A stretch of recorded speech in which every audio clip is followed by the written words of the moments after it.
Hey folks, just doing a little reading here from the McIlvaney Intelligence Advisor. It's the August issue, and it's called The Death of Freedom in America. We are rapidly approaching the stage of the ultimate inversion, the stage where the government is free to do anything it pleases, while citizens may act only with permission, which is the stage of the darkest periods of human history, the stage of rule by brute force. Ayn Rand. The age of Big Brother is here, and it will not change no matter who sits in Washington. Privacy is no longer an option. Realize that everything you do is totally public and act accordingly. Jim Sinclair, 7213. American tyranny has come gradually like a slowly rising river. Each of us does not recognize the danger until the water comes to our door. Until then, it is merely someone else's problem, a problem we fool ourselves into thinking won't reach us. Charlie Reese, Orlando Sentinel, 2/28/99. My understanding is that espionage means giving secret classified information to the enemy. Since Snowden shared the NSA spying information with the American people, his indictment for espionage could reveal or confirm the U.S. government views you and me as the enemy. Ron Paul.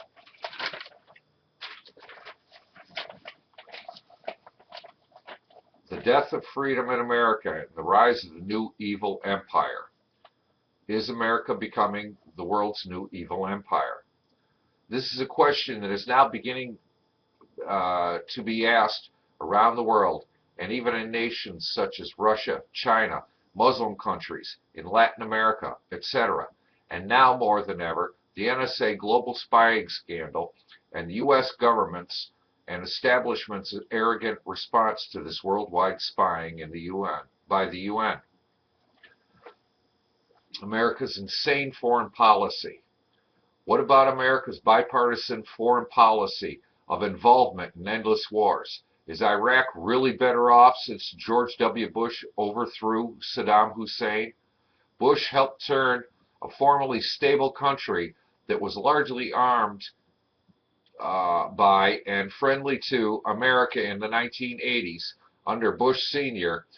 and a buffer holding back radiant fundamentalist Iran into an endless killing field and the country that now hates America. Did we bring democracy to Iraq?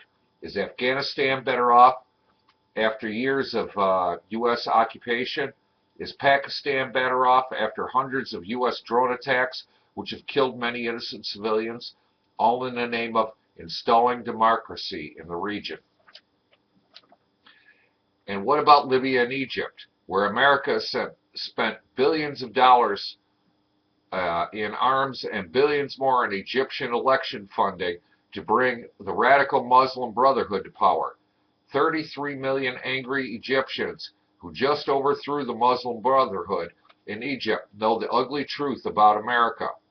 Barack Obama and his global socialist comrades overthrew America's ally, Mubarak, and installed the fundamentalist Muslim Brotherhood under Mohammed Morsi in power. In 1 year, freedom has been destroyed in Egypt and the country decimated. The Egyptians know that Morsi was installed by Obama and the American government. Why? And what about Syria? The Syrian rebels are beheading Christians, burning Christian churches, and raping the country. They are closely allied with the Muslim Brotherhood and Al-Qaeda, and America is now arming Al-Qaeda, whom we have allegedly been at war with since 9/11. So Obama and his global socialist associates are instilling still another radical fundamentalist regime which will hate America in the Middle East, arming our enemy Al-Qaeda and threatening to use U.S. troops to bring the Muslim Brotherhood fundamentalists to power. And of course, the Republican leadership supports this newest war. After all, aren't we all against terror? If you disagree, you may be branded by the regime as a terrorist, a potential terrorist, or at least a terrorist sympathizer. It should be remembered that this policy of the U.S. government bringing radical fundamentalists to power did not just begin with Barack Obama, who incidentally is considered throughout the Muslim world to be a staunch Muslim with strong fundamentalist sympathies. In 1979, the Carter administration helped overthrow America's long-term ally, the Shah of Iran, and install the Islamic fundamentalists under which the Ayatollah Khomeini, just as we recently did in Egypt. The Shah described this American betrayal and perfidy in great detail in his autobiography, The Shah's Story. Is a new evil empire emerging? America is increasingly being seen around the world as a bully nation, throwing its weight around with great arrogance and pushing its program of socialistic people and financial controls on the entire world. The Swiss government and banks have felt the brunt of this American financial coercion, control, and intimidation in recent years, as America has pressured Swiss banks to turn over to them lists of all American depositors, forcing the oldest Swiss bank, Wegelen, out of business last year, and imposing huge fines on Credit Suisse and UBS. As a result, Swiss banks and financial institutions and many others around the world will no longer accept or retain American accounts. Americans have become pariahs or outcasts because of our government. This arrogance of power was again demonstrated to the whole world in recent weeks with the NSA spying revelations that the U.S. government is spying on governments and people all over the world, always, of course, in the name of fighting terrorism. No apologies, just an in-your-face attitude that it's our right and nobody is going to make us stop spying on sovereign nations. Imagine that.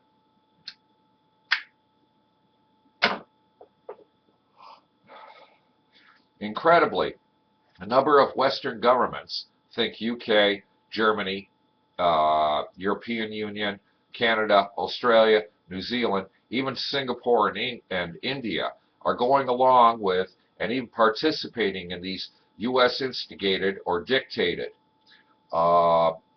people and financial control measures and surveillance programs. In contrast, most of Asia, China, Russia, many in the Islamic countries, and a number of countries in Latin America are more reluctant to be dictated to by the U.S. government. Ronald Reagan used to refer to the former Soviet Union as the evil empire.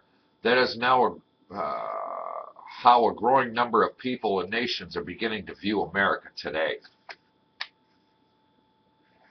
Even Vladimir Putin, no role model himself for freedom, has referred to America as an emerging socialist police state that is strangling the American people's freedom.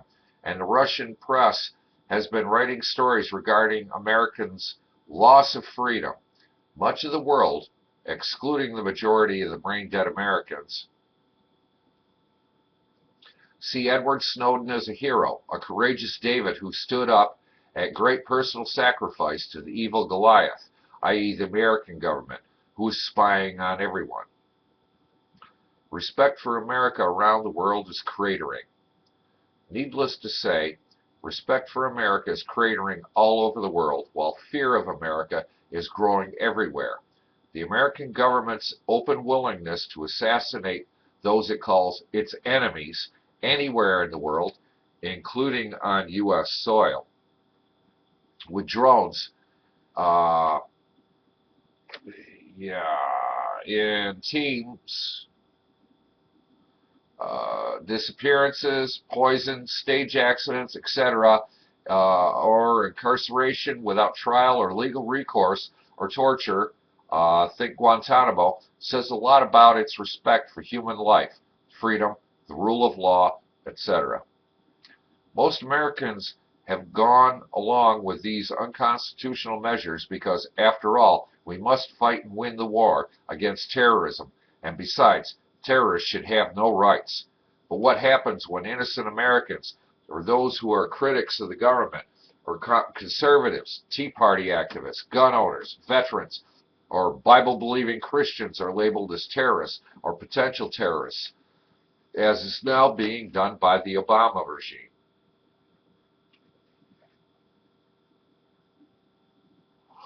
Does anyone really believe that if Edward Snowden is apprehended by the U.S. government, he will get a fair trial or even remain alive for very long?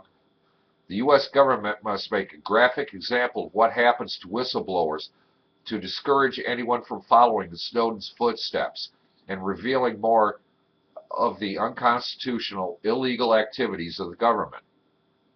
The world is watching America in all these respects, and all of this is adding to the growing impression or fear that America is now emerging as the new evil empire.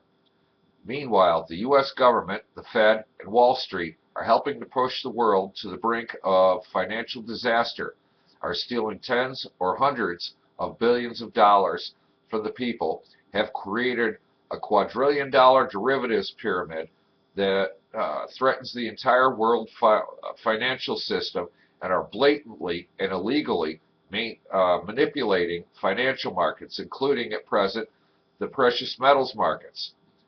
A growing number of people and countries around the world understand these massive financial manipulations and are beginning to realize that America is run by crooks, thieves, and people who in a better day would have been labeled as financial criminals. Russian leader Putin has said that America is committing suicide. Is he right? I think so.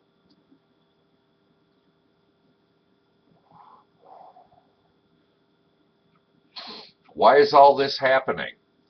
Two major reasons. First, the powers that be who run America are global socialists who want a one-world socialist government that they control.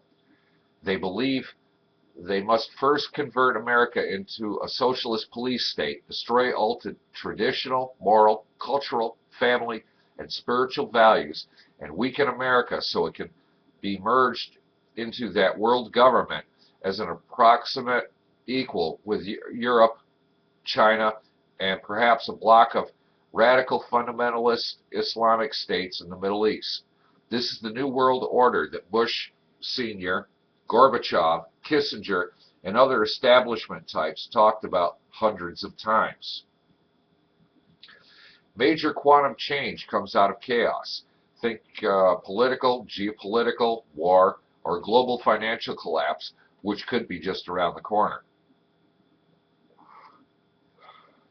Out of that political or financial chaos or war, they believe they can impose a one-world currency, a cashless society, and a global government. Some observers believe this could be the rising kingdom of the biblical Antichrist. Okay. Second, the American people are now too terminally naive to recognize what is happening to them, and too weak and corrupt to take a stand against the great evil that is rising up in our country. The great majority of Americans do not even realize that they are losing their freedom. The frog that has been boiled so slowly that it never even realized what happened to it. This is the way it was in Nazi Germany in the 1930s. Today, the great majority of Americans are only interested, as Francis Schaeffer used to say, in personal peace, affluence, or property and security. They will give up all of their freedom for the promise of security. This is happening right now. The masses in America, over 50% of the population, have been corrupted by government benefits, want more and more of the same forever, and will continue to support the socialists who keep giving it to them. So will the millions of illegals who are about to be made citizens, who will vote Democrat in every election, and the Republican opposition is a bad joke. It is controlled by the same people who control the Democrats. That is why Hillary Clinton may well be elected in 2016 if we are still having elections at that time.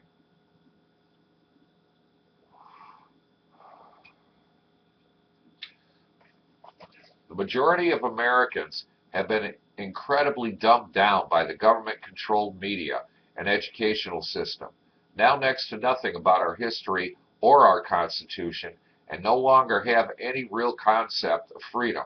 This, sadly, also includes the majority of American Christians, who, along with the rest of the masses, can no longer recognize the difference between good and evil, nor take a stand against that evil.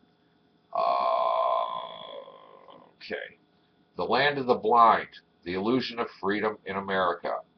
John Whitehead, president of the conservative pro-Constitution Rutherford Institute, recently wrote, in the 1999 film The Matrix, the protagonist Neo is wakened from a lifelong slumber by Morpheus, a freedom fighter seeking to liberate humans from virtual slavery, a lifelong hibernation state imposed by hyper-advanced artificial intelligence machines. With their minds plugged into a perfectly crafted virtual reality, few humans ever realized they were living in a dream world, a false reality. To such an extent that most were willing to give their lives in order to preserve the system that was enslaving them. Sound familiar? It should, because as John Whitehead made clear in his new book, Government of Wolves, the Emerging American Police State, available on Amazon.com. We too are living in a fantasy world carefully crafted to resemble a representative democracy, while in reality we're little more than slaves subservient to the authoritarian regime with its constant surveillance, manufactured media spectacles, secret courts, inverted justice, and violent repression of dissent. And for the few who dare to challenge the status quo, such as Edward Snowden, they are assured of being branded as conspiratorialists, alarmists, lunatics, or outright traitors. So well-oiled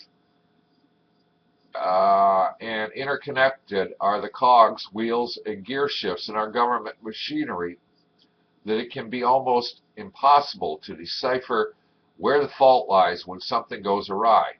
What some are slowly coming to realize, however, is that the mechanism itself has changed. Its purpose is no longer to keep our republic running smoothly. To the contrary, this particular contraption's purpose is to keep the corporate police state in power. I'm going to hit right there. I'll pick it up probably tomorrow or the next day when I get a chance again. But just giving you something to think about, folks. This gentleman's writing from currently from Asia, and he's seeing it. What do you think? Comment below. Leave a video. Peace.